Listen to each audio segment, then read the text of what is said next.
On a warm Friday afternoon in 2006, an entire nation watched a bank under siege. Helicopters thudded overhead. Rooftops bristled with snipers. More than 300 officers formed a steel ring around a single branch of Banco Rio in the quiet Buenos Aires suburb of Acasuso. Inside, 23 terrified hostages lay flat on the marble floor, staring at the barrels of black pistols hovering inches above their heads. It looked like a classic Latin American hostage crisis. What no one understood, not the generals, not the negotiators, not the snipers, was that by the time the cameras started rolling, Argentina had already lost. Because what the world thought was a standoff was actually a performance. And while police focused on the drama upstairs, the real crime was unfolding below their feet. I'm Tanveer, and this is Obscured Crimes. Today we're unpacking one of the most ingenious, theatrical, and humiliating heists in modern history. The 2006 Banco Rio robbery in Argentina. A crime so precisely engineered that even today, military strategists and criminal profilers still argue over how it was possible. To understand why this heist hit so hard, you have to go back 5 years. In 2001, Argentina's economy collapsed. Overnight, bank accounts were frozen. Savings vanished. People woke up to find that the money they had worked their whole lives for was simply gone. Middle-class families were on the streets banging pots outside banks. Retirements evaporated. A whole generation stopped trusting the system that was supposed to protect them. For 6 men, that betrayal didn't fade. It hardened into something else: motive. At the center of it was Fernando Araujo, a struggling artist with a restless mind. He wasn't a typical criminal. He was obsessed with design, performance, illusion. As he watched the collapse, he didn't dream of revenge with guns and blood. He dreamed of a counterattack. Not to kill, but to expose, to outsmart the exact institutions that had humiliated his country. To Araujo, a bank wasn't just a building, it was a stage. The police were the audience. The robbers? Performers. He didn't write a robbery. He wrote a play. Blueprints, dialogue beats, movement patterns, timing, it all filled his apartment like the notes of a director preparing a show that could not fail. But every director needs a cast. Araujo's first call was to Sebastian Garcia Bolster, known simply as Bolster.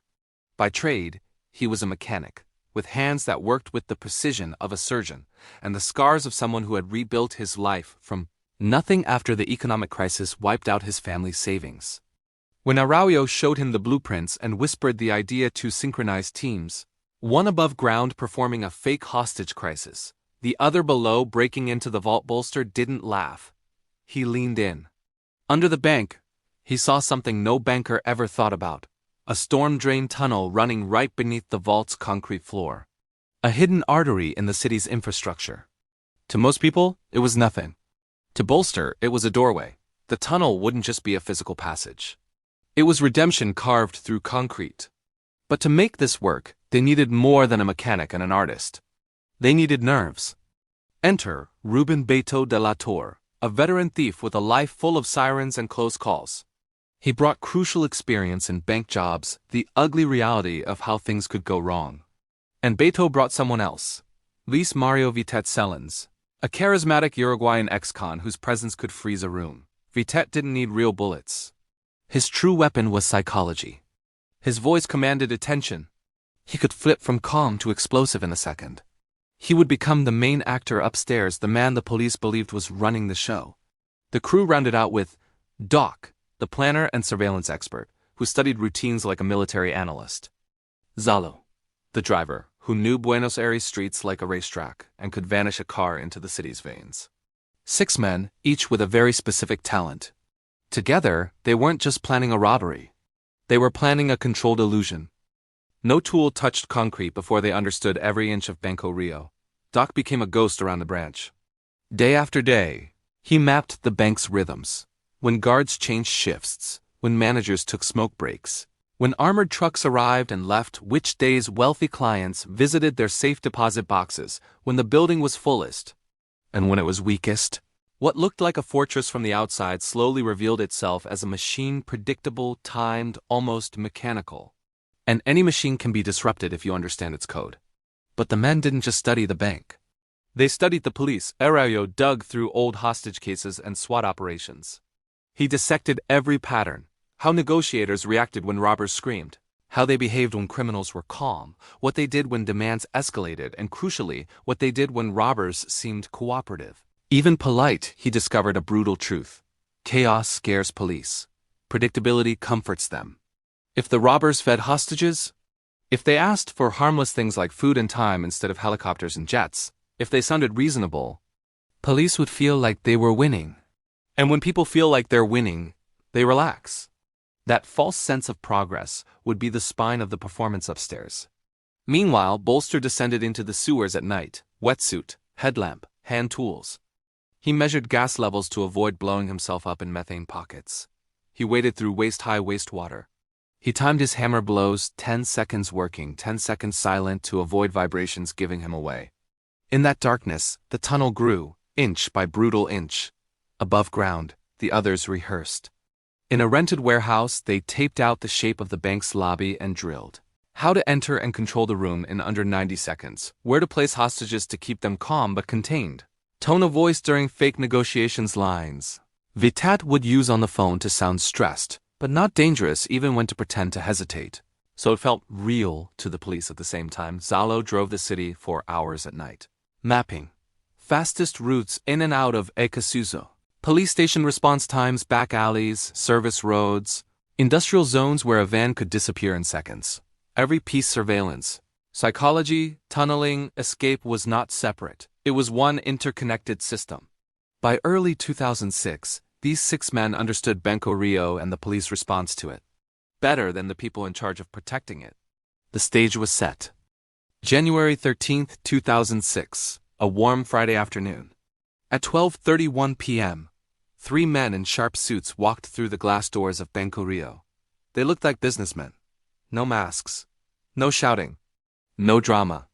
Until Luis Mario Vitet stepped up to the information desk, leaned in, and said quietly, "Nobody move." In one fluid motion, he drew a black pistol, just a replica, but weighted with lead to feel real. 2 others followed suit. The room froze. Within 90 seconds, the doors were locked, phones were collected, 23 people, customers and staff, were lying face down on the polished floor. No wild threats. No shots. Just cold, efficient control. At 12:45 p.m., the first police cars arrived. By 1 p.m., the area looked like a war zone. Dozens of vehicles, snipers on rooftops, streets blocked. News choppers circling. Live TV. Inside, Vitet called the police negotiator. His tone? Calm, polite, almost apologetic. "We don't want anyone to get hurt. We just need time to think." On the other end of the line, officers smirked. To them, this sounded like a group of small-time crooks overwhelmed by a situation spiraling out of control. Meanwhile, something else had already happened. At 12:28 p.m., 3 minutes before Vitet took control upstairs, Bolster and the tunnel team quietly broke through the vault floor. A perfect concrete circle they'd weakened from below dropped out like a plug. They climbed up into the belly of the bank, far from the hostages, far from the cameras. While Argentina watched a hostage crisis, they started opening safe deposit boxes. Around 2:45 p.m., after hours of negotiation theater, Vitet made a strange request. He wanted pizza. 30 boxes. Enough for hostages and robbers. Police radios lit up with laughter. Analysts called them idiots. Commentators joked about the politest thieves in Argentina. It was late lunch TV gold. Psychologists told commanders this was a good sign. The robbers felt empathy. They were feeding the hostages. The situation was stabilizing. In reality, it was a stopwatch. The pizza wasn't about kindness, it was about time. Time for Bolster's team to keep cracking boxes below. As hot pizza arrived and slices were passed around to shaking hostages, the country watched in disbelief. This wasn't how hostage situations were supposed to look. By around 3:30 p.m., the real work downstairs was nearly done. Dozens and dozens of boxes had been opened. Cash, gold, diamonds, unregistered fortunes. In total, roughly $20 million in value would vanish that day, much of it never to be recovered. Before they left, the tunnel team taped a note to the vault wall. En barrio de ricachones, sin armas and rencores, y solo plata y no amores. Loosely. In a neighborhood of rich people, without weapons or grudges, it's just money, not love. Then they slipped back through the hole into the darkness of the drain, loading bags of loot onto an inflatable raft, guiding it through the underground current. At 3:32 p.m., Vitet delivered his final line to the police. "We're coming out in 5 minutes." Outside, SWAT units tensed. Snipers adjusted scopes. Cameras zoomed in on the front doors. 5 minutes stretched into 10. 10 into 20. Nothing. When the command finally came to storm the bank, officers expected chaos. What they found instead was silence. The hostages were shaken, but alive. On the floor, toy guns, neatly arranged. Pizza boxes, still warm. In the vault, a perfect circle in the concrete, like the signature of an artist who had just finished his masterpiece. No robbers. No gunfire. No escape car.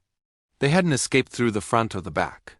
They had disappeared through the one place no one was watching, underneath. Within hours, the Banco Río Heist became the biggest news story in Argentina. People weren't just shocked, many were impressed. This wasn't a bloody shootout. No one had died. The thieves had humiliated the banks and the police, the same institutions that many Argentines blamed for their financial suffering. Radio shows lit up with callers calling them heroes. Memes and jokes spread. The note in the vault went viral. For a lot of people, it felt like poetic justice. But while the public laughed, the police bled humiliation. Every detail mocked them. Hundreds of officers guarding an empty trap, negotiators manipulated by politeness and pizza. Fake guns instead of real ones, gashed vault floor leading into the city's sewers. The investigation started immediately.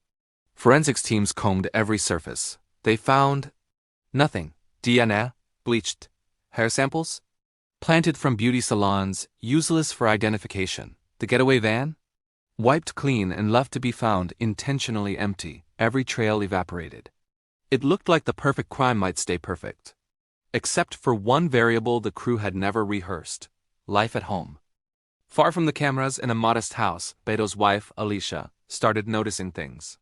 Strange noises behind a wall that had been recently repainted. Hidden bundles of cash. Behavior that didn't fit the man she thought she knew. And then she found something worse. Messages that revealed not just the source of the money, but her husband's affair. That kind of betrayal doesn't need a gun to explode. What arrest warrants and interrogations couldn't crack, heartbreak did. Alicia walked into a police station and did what the entire security apparatus of Argentina had failed to do.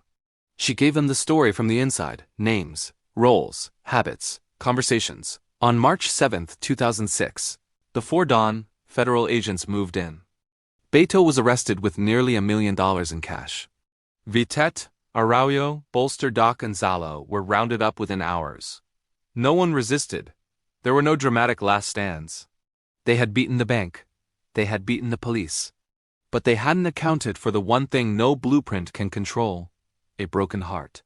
Most of the money was never found. No map emerged. No one talked about where it went. The missing millions became folklore whispers of buried cash and hidden stashes.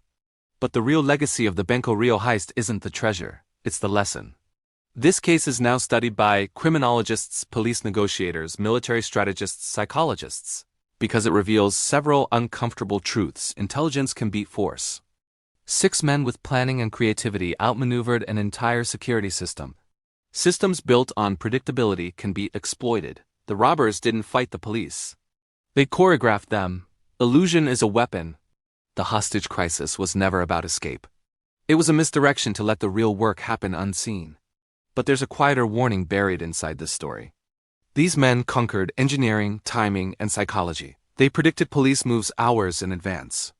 Yet they failed to predict the one thing that destroys more plans than any enemy: betrayal from within. They anticipated flooding, methane, panicked hostages, SWAT raids. They rehearsed everything. Except what happens when trust at home collapses. In the end, the heist worked. The performance was flawless. What failed wasn't the plan. It was the relationships holding that plan together. Music rises slightly. You've been watching Obscured Crimes. I'm Tanveer. If this story made you think about crime, about systems, about trust, share it with someone who loves deep dive true crime. And if you want more real cases where reality feels more cinematic than any movie, hit like, subscribe to Obscured Crimes, and turn on notifications so you don't miss what's coming next. Music fades out.